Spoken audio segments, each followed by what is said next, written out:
There's a truth I've seen many times, that many people, despite taking their medications correctly and cutting out sugar, sweets, and carbs, still experience fluctuating blood sugar levels, and their health barely improves. Meanwhile, others make just a small change to their meals by adding a few simple, familiar foods, and their blood sugar remains stable all year long. I began to understand that the key isn't inexpensive medicine or complicated superfoods, but in choosing what truly suits our bodies. And sometimes, the answer lies in the most ordinary things we see every day, like beans. Have you ever wondered why some people watch their diet closely, take all their meds, avoid everything they're supposed to, and yet their blood sugar still swings up and down? While others simply add a few humble ingredients to their meals, and their numbers stay stable all year. I believe the difference isn't in how much you spend, but in choosing the right foods, the ones your body truly needs. And there are 3 very familiar, easy-to-find types of beans that can help regulate blood sugar, though most people never even notice them. And not just that. In the second part of this video, I'll also share some dishes, especially certain types of beans, that people with type 2 diabetes should avoid or use sparingly. These foods may seem healthy, but can actually be harmful if eaten the wrong way. This is something many people misunderstand, so please don't leave just yet. If you or a loved one is living with type 2 diabetes, still relying on medication but unsure if it's working, or if you're in the pre-diabetic stage, this video could help you understand healthier, more natural dietary choices that support long-term wellness. At the end of the video, I'll also share some important tips for using these beans properly, so you can avoid unintended effects. Please watch all the way through for a complete understanding. Thank you for taking the time to listen. If you find this information helpful, please subscribe to the channel Chainli Sung to join me for more practical videos on health, nutrition, and peaceful daily living. Wishing you all great health and peace of mind. Let's begin, friends. Dear friends, I know for many of you, the word diabetes immediately brings to mind all kinds of dietary restrictions. You have to reduce rice, be picky with fruit. Even snacks become something to reconsider. But here's something people often overlook. Instead of only focusing on restrictions, sometimes adding the right supportive foods can make all the difference. And beans, simple as they may seem, play a very important role in keeping blood sugar levels stable. Beans contain a valuable type of fiber called soluble fiber. Once inside the body, it forms a soft gel in the gut, which slows down sugar absorption. That means blood sugar levels rise more gradually after a meal, reducing stress on the pancreas. This is one reason why beans should be part of a diabetic-friendly diet. Not only that, beans have a low glycemic index, meaning they don't spike blood sugar quickly like white rice or bread. If you've ever checked your glucose levels after a meal, you'll know the feeling. Eat the wrong food, and your numbers shoot up instantly. But with beans, that spike is much gentler and slower. Beans are also rich in plant-based protein, which helps you feel full longer and reduces cravings for snacks or sweets. And cravings are one of the biggest challenges in managing diabetes. Moreover, beans contain natural antioxidants, which help protect blood vessels from damage caused by prolonged high blood sugar. So beans aren't just food, they're a kind of natural medicine, helping you live better, longer, and with more control over a condition many people believe they must live with forever. So if you're looking for a gentle way to help manage blood sugar, let these tiny beans be your allies. They're familiar, effective, and easy to cook with. Sometimes, the most valuable things come from the simplest ingredients in your kitchen. First, black beans with green cores, a gentle remedy, like a cooling herbal tea. Dear friends, among all types of beans, black beans with green cores are one of the most medicinally valuable, yet often overlooked in the kitchen. Many of us think of them only as dessert beans, for sweet soups. But inside these small beans lies a natural treasure that helps the body detox, refresh, and feel soothed. These beans have a cooling nature, promoting detox, diuresis, and flushing out excess fluids. Very helpful for those dealing with high blood pressure or mild water retention. When your body feels lighter from within, circulation improves, and stress on the heart and vessels decreases. Beyond that, the skin of green core black beans contains anthocyanins, powerful natural antioxidants. They help reduce oxidative stress, which is a hidden factor that activates and worsens type 2 diabetes. In other words, these beans not only cool the body, but also help calm internal cellular stress, something medications can't always do. I often recommend drinking them the simplest way. Lightly roast and simmer them to drink like tea daily. For soups, you can pair them with lotus seeds, water lily stems, or a few slices of pumpkin, easy to digest and soothing for sleep. Sometimes big changes begin with small habits. A daily cup of bean water may seem trivial, but it could be your first step to living lighter, healthier, and less dependent on medications. So if you're looking for a gentle support for blood sugar and blood pressure, green core black beans are a trustworthy and friendly kitchen companion. Although they're gentle, they're not for everyone.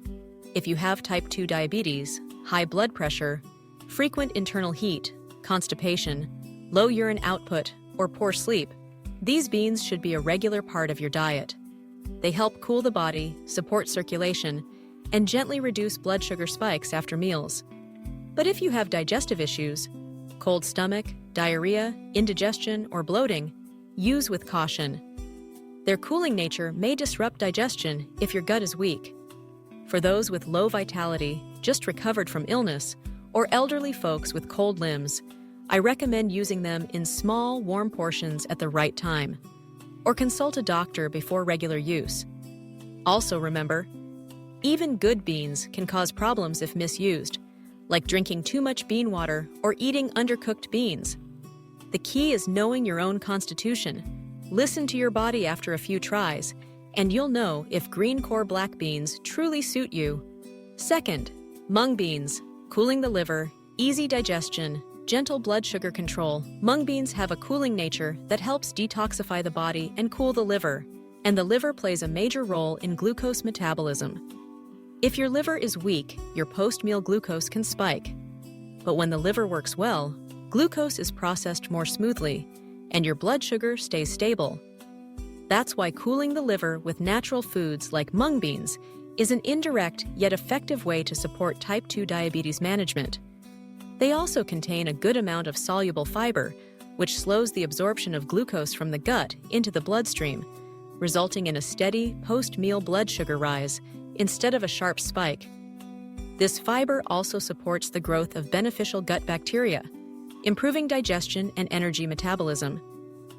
In addition to fiber, mung beans are rich in B vitamins, especially B1 and B6, plus magnesium, iron, and zinc, nutrients that help stabilize the nervous system, regulate blood pressure, and boost immunity. Their plant-based protein is also easy to digest, not burdening the system like animal protein. Perfect for the elderly, poor eaters, or those in recovery. To use mung beans effectively, I recommend cooking thin, unsweetened mung bean porridge for breakfast or lunch when the stomach is light. This porridge keeps you full longer, avoids blood sugar spikes, and provides water and fiber. If you like sweets, you can cook a very thin, sugar-free mung bean dessert soup, adding winter melon or kudzu powder to further cool the liver and promote urination. However, since mung beans are cooling, they're not suitable for everyone. If you often have a cold stomach, get stomach aches, diarrhea, bloating, or have weak digestion, use with caution. People recovering from illness, seniors with cold hands and feet, or those with poor digestion should cook them thoroughly, eat them warm, and use only in moderation, not every day. And especially, don't eat mung beans on an empty, growling stomach. They may cause discomfort or worsen cold stomach symptoms. That said, for those with type 2 diabetes, liver heat, skin rashes, constipation, or trouble sleeping due to internal heat, mung beans are one of the most natural, gentle, and accessible choices. Just use them the right way, and your body will gradually adjust and grow stronger, without needing to rely excessively on medication. Please remember this for me. Sometimes, just one bowl of mung bean porridge in the morning can be the beginning of a lighter, healthier, and more peaceful day. 3. Lentils, small but quietly powerful. There's a type of bean that's small, with a thin shell, but considered a superfood in the nutrition world, especially for those living with type 2 diabetes, and that is lentils. In Vietnam, lentils aren't as common as mung beans or black beans, but in whole food nutrition, they're well worth exploring because of the gentle and lasting value they bring. Lentils have a very low glycemic index, which means that after eating them, blood sugar doesn't spike but is absorbed gradually. That's why people with type 2 diabetes can include them as part of their main meals without worrying about blood sugar fluctuations. Lentils are also high in fiber, especially soluble fiber, which slows sugar absorption and helps stabilize insulin, the hormone that regulates blood sugar and is often imbalanced in diabetics. In addition, lentils are rich in plant-based protein, as well as folic acid, iron, magnesium, and zinc, which support red blood cell production, boost immunity, and are especially beneficial for vegetarians, the elderly, or those limiting meat intake to control cholesterol and blood pressure. For those wanting to stabilize blood sugar while easing pressure on the kidneys and liver, lentils are a gentle but effective choice. They're also easy to use. You can cook lentil porridge with carrots or pumpkin, naturally sweet and easy to digest. If you prefer savory, try lentil soup with onion, ginger, and herbs, perfect for lunch or dinner.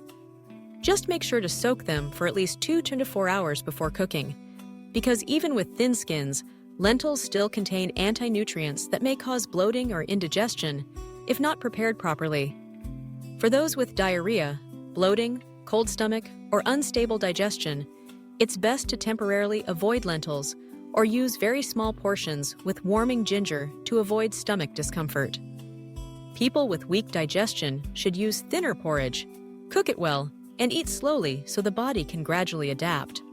But overall, for anyone seeking to live healthier, especially those with type 2 diabetes, high blood pressure, vegetarians, or people transitioning to a cleaner, low-meat lifestyle, lentils are a small addition that can make a big difference.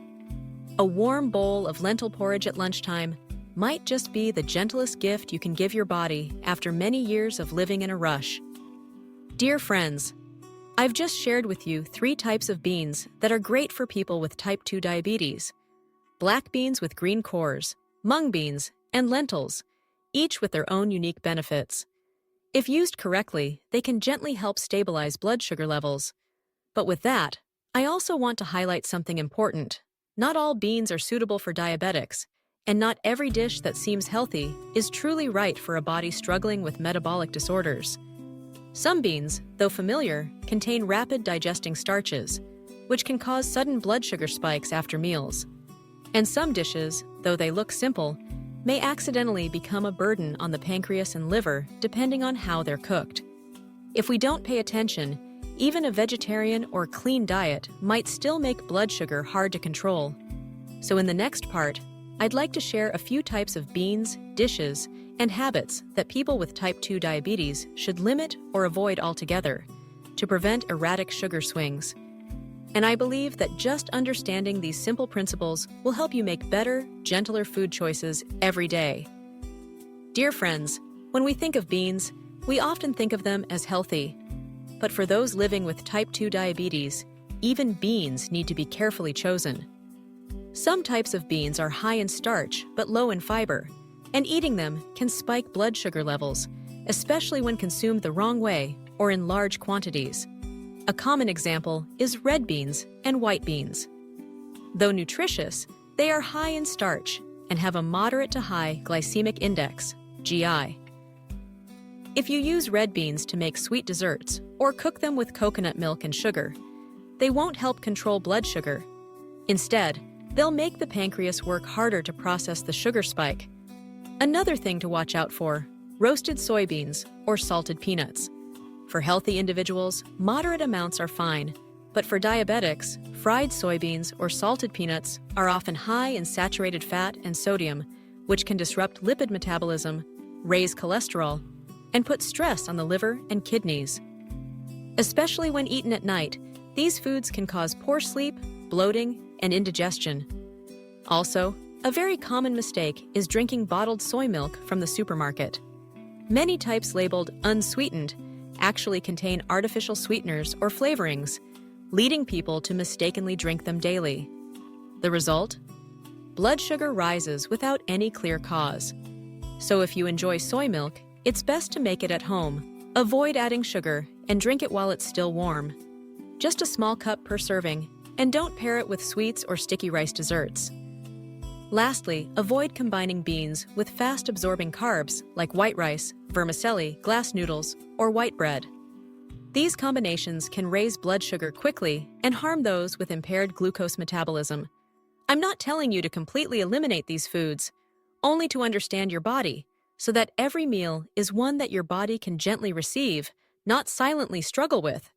Because sometimes eating right is even more important than taking the right medicine. I've met many people who spent 10 or more years faithfully taking medication. Each checkup, the dose increased or changed, but their conditions stayed the same, blood sugar stayed high, and they grew more and more tired, with every meal becoming a stressful task. And I've seen others whose condition was just as serious, yet simply by changing a few eating habits, adding a few wholesome foods to daily meals, and learning to listen to their bodies, within just a few months, their blood sugar started to regulate, their sleep improved, and they felt clearly stronger. I realized the difference wasn't just in the prescription, but in knowledge and action. When we understand why our bodies lose balance, why the liver is weak, why blood sugar is hard to control, then we stop fighting the illness and start partnering with it intelligently.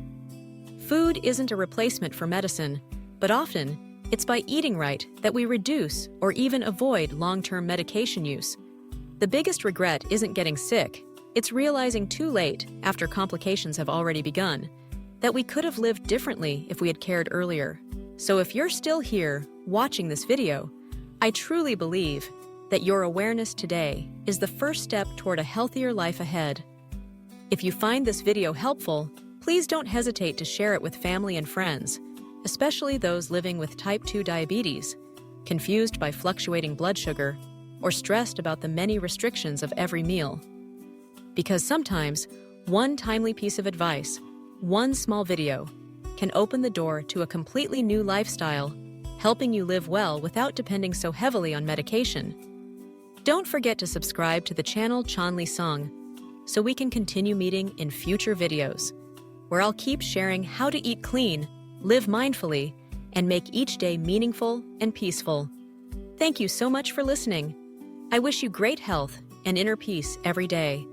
Goodbye, and see you in the next video.